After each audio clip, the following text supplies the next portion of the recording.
Patrice Evra, aujourd'hui, comment vous définiriez votre statut en équipe de France?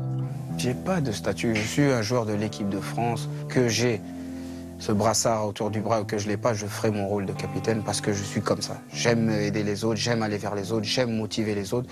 Que je joue ou que je joue pas, c'est moi, je suis comme ça. Je peux pas me renfermer et m'interdire de dire ce que je pense. Je suis comme ça. Si je me sens de prendre des responsabilités à la mi-temps d'un match, je le fais, mais je veux dire que ce soit bien clair, il y a un seul boss, c'est Didier Deschamps. Tous les joueurs, en tout cas, ont apprécié votre intervention à la mi-temps en Biélorussie.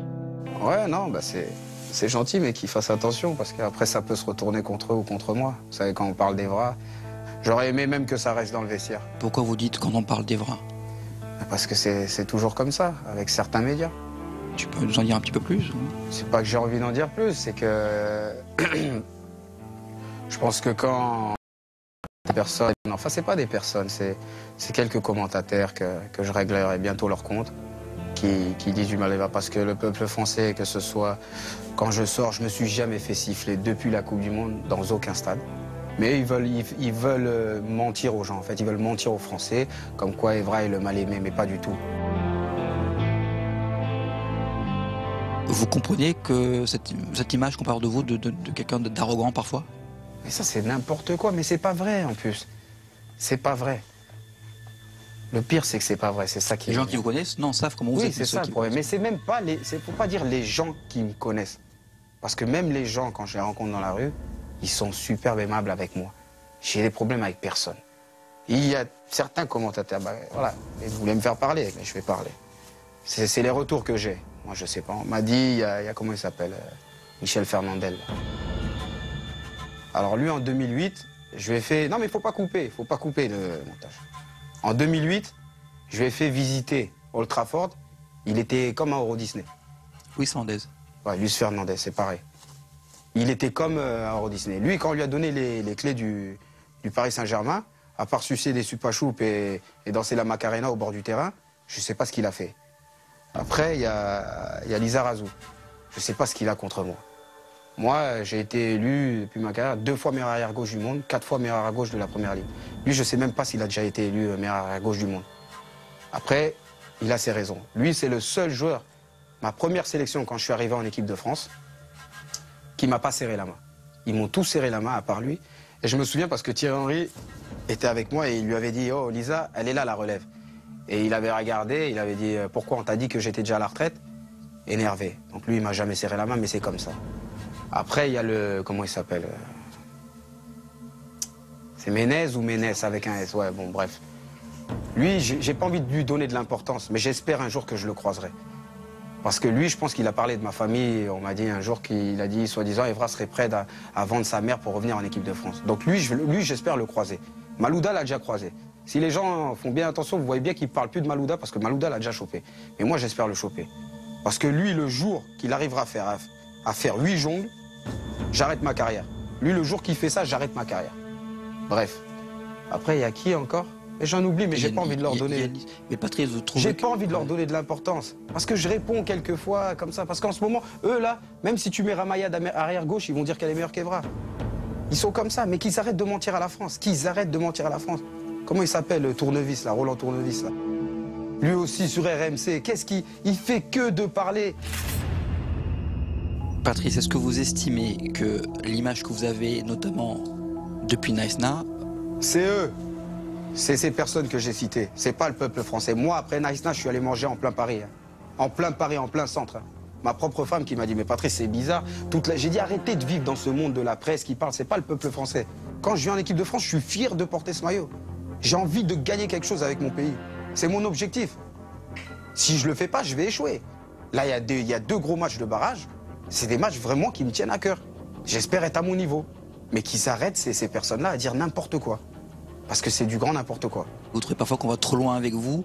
Parce qu'à chaque fois, on vous remet cette histoire de Naïsna... On va trop loin. Les gens, ils veulent pas parler. C'est pas on va trop loin, c'est ces personnes-là. Arrêtez de dire les gens, parce que c'est pas vrai. Les gens, il y a aucune personne que j'ai... Oh, qu'est-ce que vous avez fait à Naïsna? Personne, on me l'a jamais dit. Je vais pas m'amuser à le mentir, c'est une réalité. C'est ces personnes-là qui, à chaque fois, ont leur mot à dire parce qu'ils profitent, parce que je lis pas la presse. tant que Patrice, ça vous blesse un petit peu toujours, quoi. Ça me blesse pas du tout. Mais vous savez qu'il y a toujours un peu... Le problème, c'est que ça me blesse pas du tout. Parce que je suis un homme tellement heureux. Attendez, la vie que j'ai, combien de personnes rêveraient être à ma place? Il y a des personnes qui se lèvent à 6 h du matin, qui font des boulots qu'ils n'aiment pas. Moi, je tape dans un ballon, je gagne bien ma vie, je gagne des trophées. J'ai une belle famille, mais qu'est-ce que vous voulez que je demande de plus? Moi, ça me touche pas du tout. Mais le problème, c'est que certaines personnes de ma famille, ça les touche. À 32 ans, vous êtes plus proche de la fin de votre carrière que du début. Quelle image vous aimeriez qu'on garde de vous? Mais l'image qu'ont les gens, ils ont une bonne image de moi. C'est pas ces clochards-là qui vont salir mon image. Qu'ils arrêtent de mentir aux Français. Moi, ça m'énerve qu'on dit une image de vous. Mon image, elle est belle, mon image en France. À l'étranger, j'en parle même pas. Mais en France, c'est juste ces personnes-là. Ces parasites.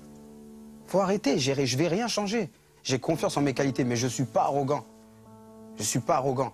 Et tu sais, je te dis la vérité, après la Coupe du Monde, avant de partir, j'ai dit les gars, à tous les joueurs, rentrez chez vous, partez en vacances, parce que le seul qui va prendre, c'est moi. Et c'est ce qui s'est passé.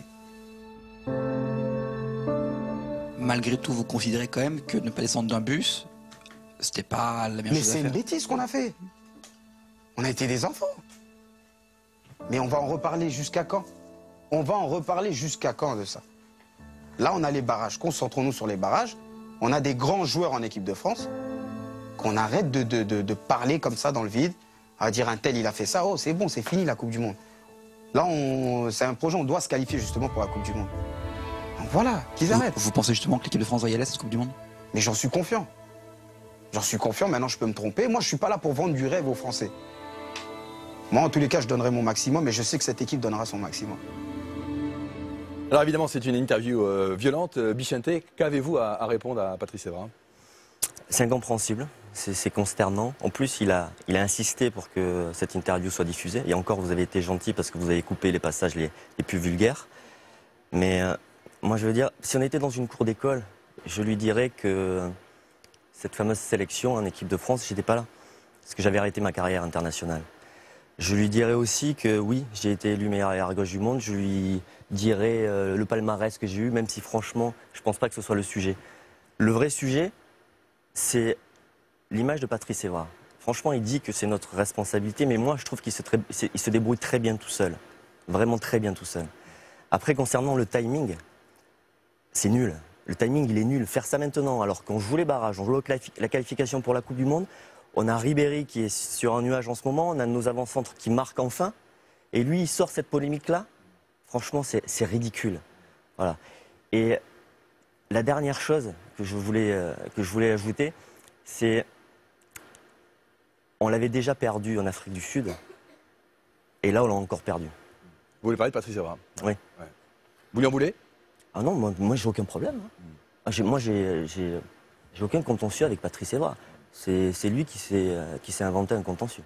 Un mot juste sur l'anecdote vous concernant, comme quoi vous auriez refusé de lui serrer la main. Vous n'étiez pas, vous l'avez jamais croisé en équipe de France? Sa première sélection, tu vas pas regarder, sa première sélection c'est en août 2004. Il a pu être convoqué, vous avez jamais été convoqué ensemble avant qu'il joue?